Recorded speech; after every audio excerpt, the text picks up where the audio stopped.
Bharatiya Janata party ప్రకటించినటువంటి MP అభ్యర్థుల జాబితా చూస్తే వైఎస్ఆర్సీపీని గెలిపించేలా ఉంది అంటూ ఒక ప్రచారం ఇప్పుడు సోషల్ మీడియా మాధ్యమాల్లో జరుగుతున్నటువంటి నేపథ్యంలో అసలు ఈ అంశానికి సంబంధించి మనతో మాట్లాడేందుకు ప్రముఖ రాజకీయ విశ్లేషకులు, ప్రముఖ సీనియర్ జర్నలిస్ట్ సిఎస్ రావు గారు మనతో ఉన్నారు. సార్తో మాట్లాడదాం. సార్ నమస్తే. సార్ నమస్తే. సార్, భారతీయ జనతా పార్టీ ప్రకటించినటువంటి ఎంపీ అభ్యర్థుల జాబితా చూస్తే వైఎస్ఆర్సీపీని గెలిపించేలా ఉంది అంటూ ఒక ప్రచారం ఇప్పుడు సోషల్ మీడియా మాధ్యమాల్లో ఊపందుకుంది. ఏంటి సార్ అసలు ఆ జాబితాను చూస్తే వైఎస్ఆర్సీపీ గెలిచేలా ఉండడం ఏంటి? సో ఒకటి ఏంటంటే, జగన్మోహన్ రెడ్డి మోడీని ఆడిస్తున్నాడా, మోడీ జగన్మోహన్ రెడ్డిని ఆడిస్తున్నారా అనేది అర్థం కావట్లా. ఏదో అంటారు, తోక ఆడిస్తుందా కుక్కని, లేదంటే కుక్క తోకని ఆడిస్తుందా అనేది సామెత చెప్తూ ఉంటారు. అలాగా ఇప్పుడు అసలు ఎవరి మీద ఇది గేమ్ ఆడారు అనేది అర్థం కావట్లా. ఇప్పుడు బీజేపీ అభ్యర్థులు ప్రకటించారు ఒక 6 లోక్సభ స్థానాలకి.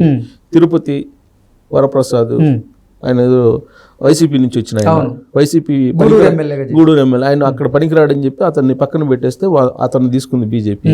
తీసుకొని ఇమీడియట్గా అతనికి టికెట్ ఇచ్చింది. రాజంపేట కిరణ్ కుమార్ రెడ్డికి ఇచ్చారు. ఇక రాజమండ్రి వచ్చేసి పురంధరేశ్వరికి ఇచ్చారు.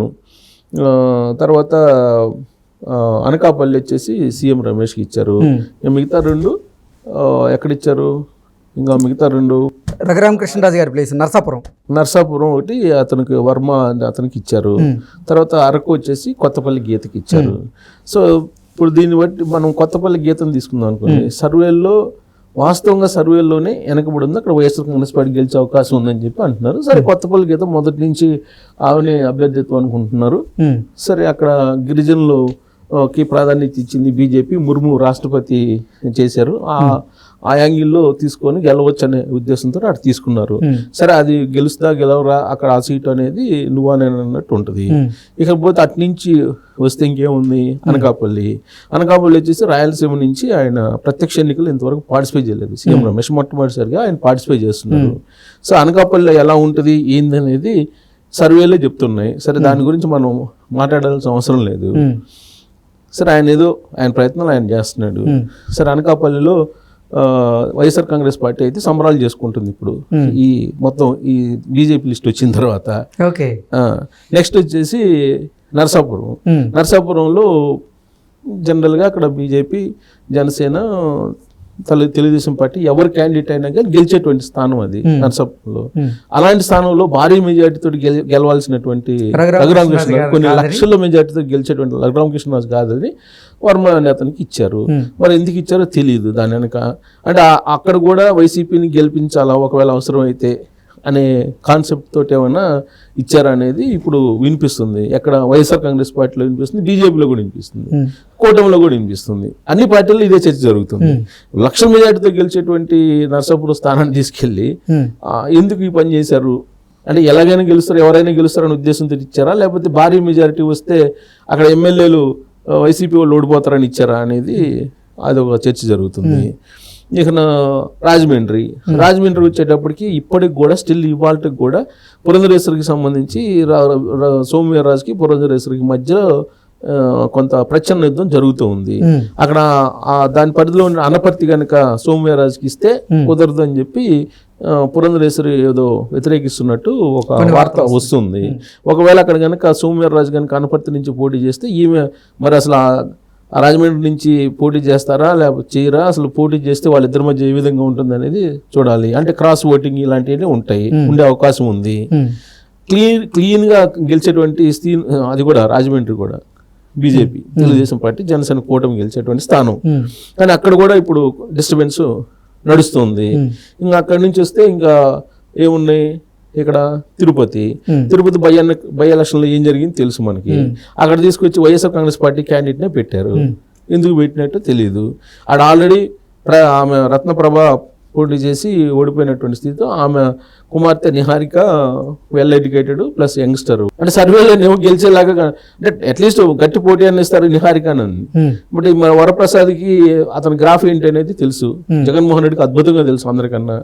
మరి జగన్మోహన్ రెడ్డి రికమెండ్ చేసి ఇప్పించారా తెలియదు. అది జగన్మోహన్ రెడ్డి రికమెండ్ చేసి ఇప్పించారనేది ఇప్పుడు కూటమిలో ఉండేటువంటి పార్టీల్లో క్యాడరే మాట్లాడుకుంటున్నట్టు పరిస్థితి.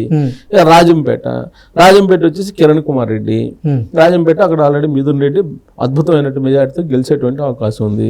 ఒకవేళ కిరణ్ కుమార్ రెడ్డి కనుక ఒంగోలు అట్లాంటి చోట వేపిస్తే, ఒకవేళ ఎంపీగా గెలిస్తే కేంద్ర మంత్రి ఏమన్నా అడిగి మళ్ళీ చిత్తూరులో పెత్తనం సాగిస్తాడేమో అనేటువంటి ఉద్దేశంతో రాజంపేట వేసి ఆయన అక్కడికి వెళ్ళడం కష్టమని అందరికీ తెలుసు సర్వేల్లో. అదే ఒంగోలు వేసాడు అనుకో కిరణ్ కుమార్ రెడ్డి వేరేగా ఉంటుంది. చెవిరెడ్డి భాస్కర్ రెడ్డిని ఓడిస్తాడు, కేంద్ర మంత్రి అడుగుతాడు, ఎట్లా మాజీ సీఎం కాబట్టి. అప్పుడు మాజీ సీఎం కేంద్ర మంత్రి అయితే అక్కడ పెద్దిరెడ్డి చెవిరెడ్డి భాస్కర్ రెడ్డి వీళ్ళంతా హవా క్లోజ్ అవుతుంది. మా ఉద్దేశంతో అసలు రాజంపేట వేయించినట్టున్నారు. అంటే ఈ మొత్తం కాన్స్టిట్యున్సీలుగా అభ్యర్థులు చూస్తే కనుక వైఎస్ఆర్ కాంగ్రెస్ పార్టీని గెలిపించేలాగా ఉంది అనేది అన్ని పార్టీలు ఇంక్లూడింగ్ వైఎస్ఆర్ కాంగ్రెస్ పార్టీ అన్ని పార్టీలు బీజేపీతో సహా అన్ని పార్టీలు చర్చించుకుంటున్నటువంటి పరిస్థితి. ఇలాంటి పరిస్థితి ఎందుకు వచ్చిందంటే నరేంద్ర మోడీ ఇష్టం. నరేంద్ర మోడీ ఏం చెప్తే అది, జగన్మోహన్ రెడ్డి ఏం చెప్తే అది నరేంద్ర మోడీ అంటున్నాడు. అలాగే నరేంద్ర మోడీ ఆశీస్సులతోటి జగన్మోహన్ రెడ్డి ఉన్నారు. అంటే 400 స్థానాలు పైగా గెలవాలంటే ప్రతి ఒక్క సీటు చాలా ప్రతిష్టాత్మకంగా తీసుకోబోతున్నారు మోదీ అండ్ అమిత్ షా. ఈ నేపథ్యంలో అంటే జగన్మోహన్ రెడ్డి వ్యూహం ఇక్కడ పనిచేస్తుంది అంటారు. ఇప్పుడు జగన్మోహన్ రెడ్డి వ్యూహం కాదు అది. జగన్మోహన్ రెడ్డి మోడీ ఇద్దరు ఇచ్చిపుచ్చుకున్న దూరంలో వెళ్తున్నారని ఇప్పుడు అన్ని పార్టీలో ఉంది అది. ఎందుకు ఇప్పుడు 25 ఎంపీ స్థానాలు తెలుగుదేశం గెలిచినా లేకపోతే జగన్మోహన్ రెడ్డి గెలిచినా Jaganmohan Reddy right hand left hand Jaganmohan Reddy ఉన్నారు. సో 25లో ఎవరు గెలిచినా ఎవరు ఓడినా ఆయనే కదా, నరేంద్ర మోడీయే కదా. సో అది అయిపోయింది. అంటే ఇలాంటి రాజకీయాలు నడపడంలో ఆరితేరిపోయారని చెప్పి ఆర్కే నిన్న వీకెండ్లో రాశాడు, చాలా క్లియర్గా రాశాడు.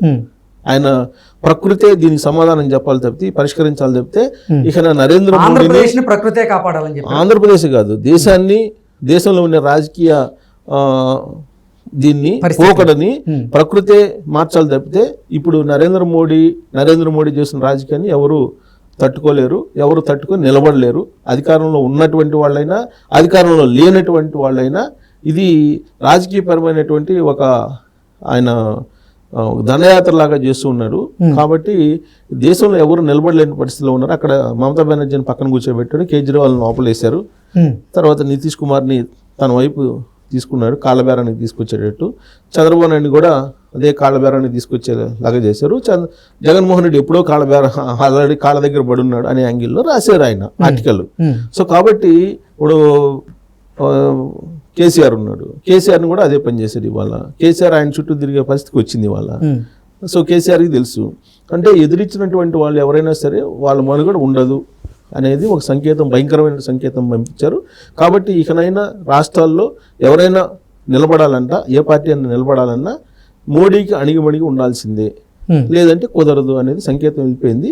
ఇక ఆయన ఏం చేయలేరు, ప్రకృతి తప్ప అని రాశారు. సో కాబట్టి ఆంధ్రప్రదేశ్ కానీ భారతదేశాన్ని కానీ మరి ప్రకృతి కాపాడాలి. ప్రకృతి కూడా ఆ ప్రకృతి ఆయన ఏదైతే చెప్పాడో అది వికటించినట్టు కనపడుతుంది ఈ సీట్ల విషయంలో. సో మరి ఆంధ్రప్రదేశ్లో అది ఎంతవరకు ఆ ప్రకృతి కాపాడిందో చూడాలి.